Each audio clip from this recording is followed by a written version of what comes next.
Welcome to the fascinating world of gene mapping. Today, we are going to explore a foundational technique in genetics called somatic cell hybridization. Imagine you are a detective trying to find out which of the 23 factories in a city produces a highly secret toy.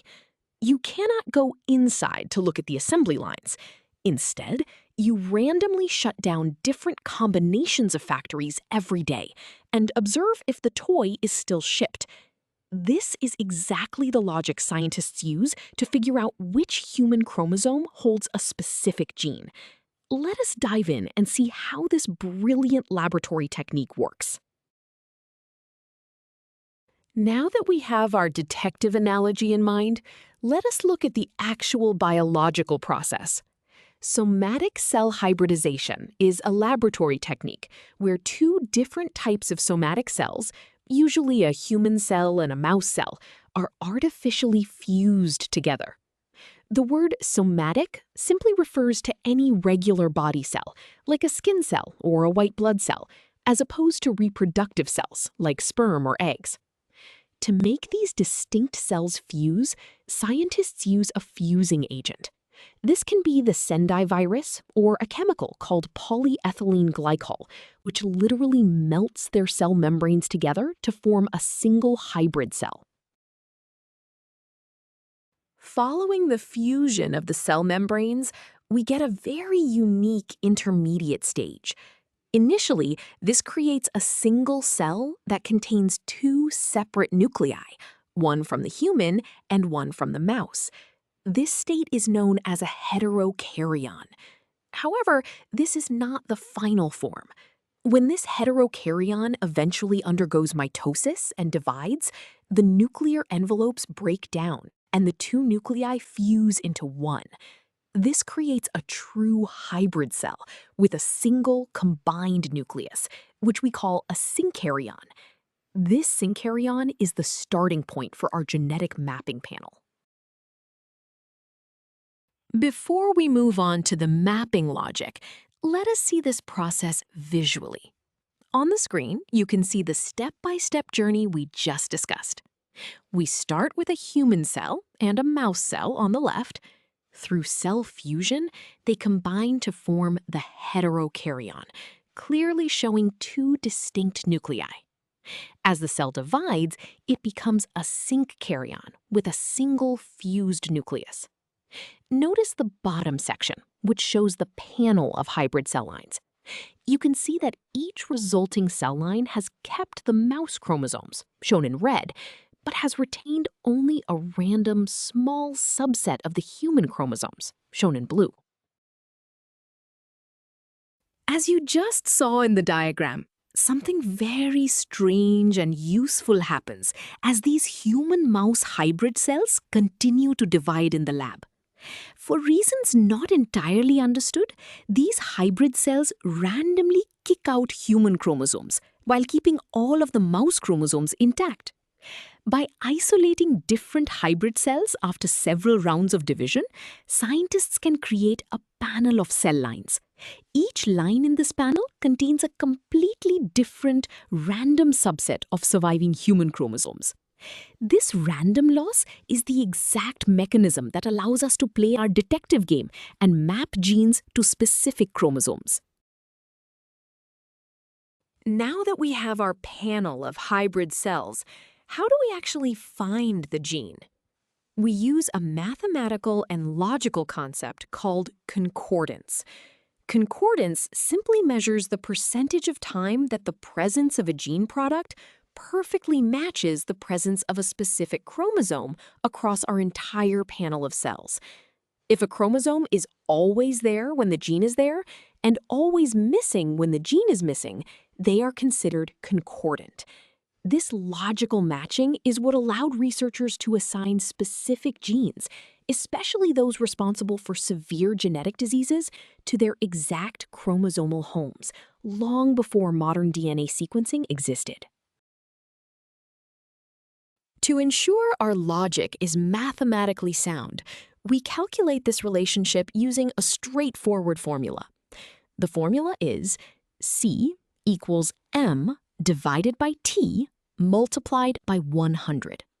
Let us break down these symbols.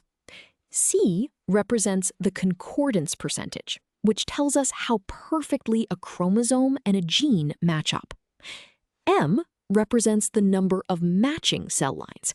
A match means the cell line either has both the chromosome and the gene, or it lacks both of them. Finally, T represents the total number of hybrid cell lines we are testing in our panel. When the number of matches M increases, the concordance C increases. If M exactly equals T, C becomes 100%, proving the gene is located on that chromosome.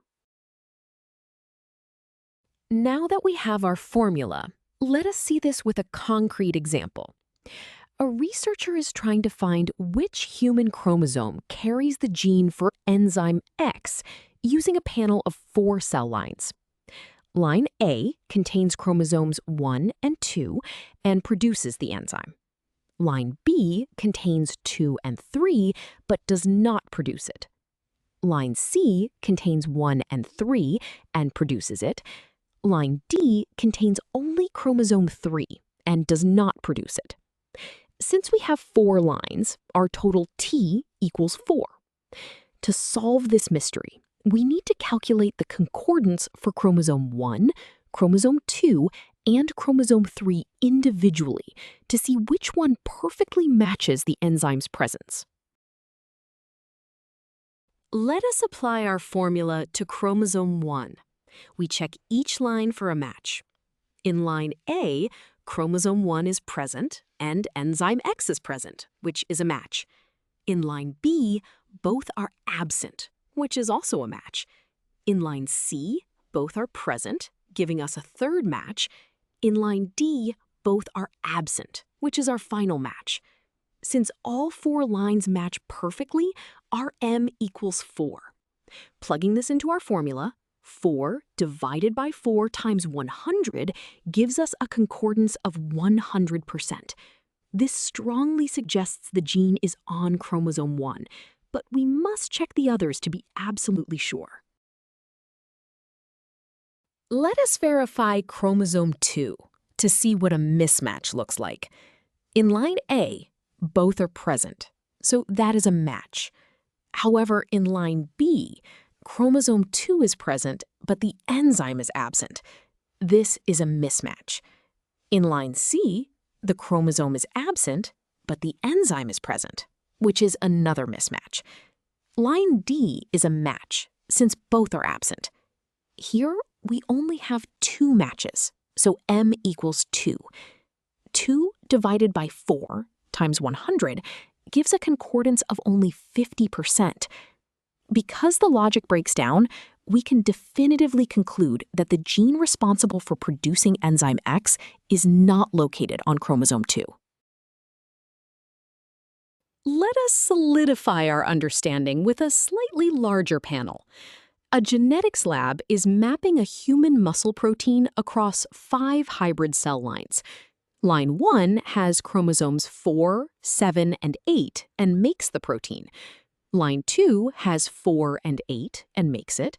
Line 3 has 7 and 9 and does not. Line 4 has 4 and 9 and makes it.